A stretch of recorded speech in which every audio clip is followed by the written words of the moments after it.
اللہ بچائے تو کم سے کم قرآن نہ پڑھی جاتی ہو تو قرآن تو خریدے ہی، دینی کتابیں خریدیں، حدیث کی، فقہ کی، مسائل کی، تفسیر کی، اور کسی عالم کو، کسی طالب علم کو کسی سنی ادارے میں لے جا کے دے دیں تو کم سے کم وہ اسے تو پڑھے گا، عالم تو کتاب پڑھے گا، حافظ تو پڑھے گا، کوئی طالب علم تو پڑھے گا، تو کم سے کم تھوڑا ہی پڑھے گا۔ قرآن کے پڑھنے کے برابر ثواب تو نہیں ملے گا یقیناً، مگر کچھ تو ملے گا۔ قرآن طرف دیکھا پڑھی نہیں جاتی ہے، یہی ہے باتیں علم یتفع بہ کہ کوئی ایسا علمی کارنامہ انجام دیا، خود کوئی کتاب لکھی، خود کسی کو دینی مسئلہ بتایا، خود کسی کو قرآن پڑھنا، حدیث پڑھنا، وضو کرنا، نماز پڑھنا، روزہ رکھنا، کلمہ پڑھنا سکھایا، اور جانے کے بعد وہ آدمی اس کو کرتا رہا،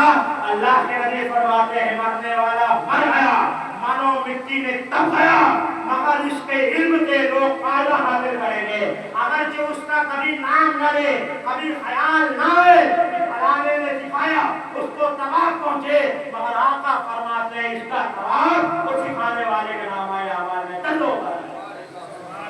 علم یوں تو ہو گئی، اس لیے میرے پیارو اس کو سوچا کرو، اس پر عمل کی کوشش کرو۔ ہو سکتا ہے ہمارے جانے کے بعد 2-4 مہینے فاتحہ درود کے بعد لوگ ہمیں بھول ہی جائیں، ہو سکتا ہے 21ویں صدی بڑی مارا ماری کی ہے، مگر یہ کام ہم خود کر کے جائیں گے تو کوئی سوچے یا نہ سوچے، جب تک اس پر عمل ہوگا تب تک ثواب ملتا ہے۔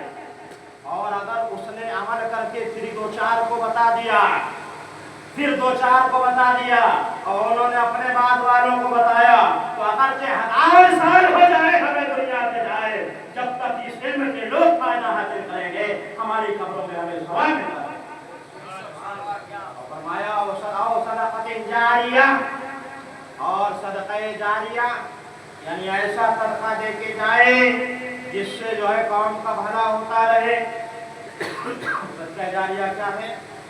یتیم خانہ بنوا دیا، غریب یتیم بچے اس میں رہ رہے ہیں، مسجد بنوا دی، لوگ نماز پڑھ رہے ہیں، مدرسہ بنوا دیا دینی، بچے تعلیم حاصل کر رہے ہیں۔ ہمارے روحانی مربی و مرشد قطب ارشاد جلال العلم ابو الفیض سیدنا حضور حافظ ملت علامہ شاہ عبدالعزیز محدث مراد آبادی ثم مبارک پوری رضی اللہ تعالی عنہ ورضا فرماتے کہ صدقہ جاریہ کی سب سے اچھی صورت دینی مدرسے بنانا ہے۔ حضور حافظ فرماتے اس لیے کہ مسجد بنانے کے بعد اس کا ثواب تبھی تک ہے جب تک نماز پڑھی جائے۔ مسجد بھی بنا کر نماز نہ پڑھی جائے اس کا ثواب نہیں ہے۔ قرآن کی زینت تلاوت اور مسجد کی زینت مسجد کو آباد کرنا ہے۔ میرے پیاروں آج کل ہمارے مسجدوں میں یہ ہے پنکھا لگا دیا، اے سی لگوا دی، خوب اچھی پتائی کرا دی، مائک بڑا شاندار ہے، ٹائٹ زوردار ہے وغیرہ وغیرہ،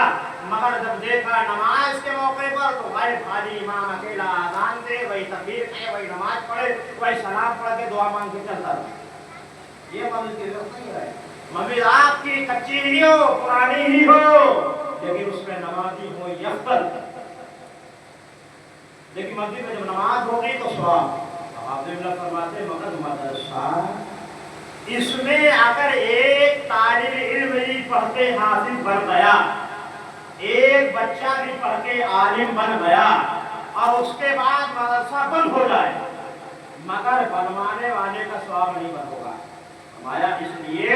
کہ حافظ بننے کے بعد مدرسہ تو بند ہوا، مگر اس نے اسی مدرسے نے قرآن یاد کیا، تو جب تک یہ قرآن پڑھتا رہے گا تب تک تمام اس کو بھی بنوانے والے کو ملتا رہے گا، اور پھر یہ حافظ جتنے لوگوں کو حافظ بناتا چلا جائے گا پھر وہ اپنے بات بناتے چلے جائیں گے۔ تو یہ سلسلہ یوں تک جب تک قیامت تک چلے گا، یہ عالم مسئلہ سیکھ لے گا، سیکھ کے عمل کرے گا، پھر اپنے بعد پھر اپنے بعد پھر اپنے بعد والوں کو بتاتا جائے گا، لوگ عمل کرتے چلے جائیں گے، مدرسہ ختم ہو جائے گا، پڑھنے والا طالب علم ختم ہو جائے گا، مگر اس کے ذریعے قرآن کا علم جو عام ہوا وہ ختم نہیں ہوگا، حدیث کا علم جو عام ہوا وہ ختم نہیں ہوگا،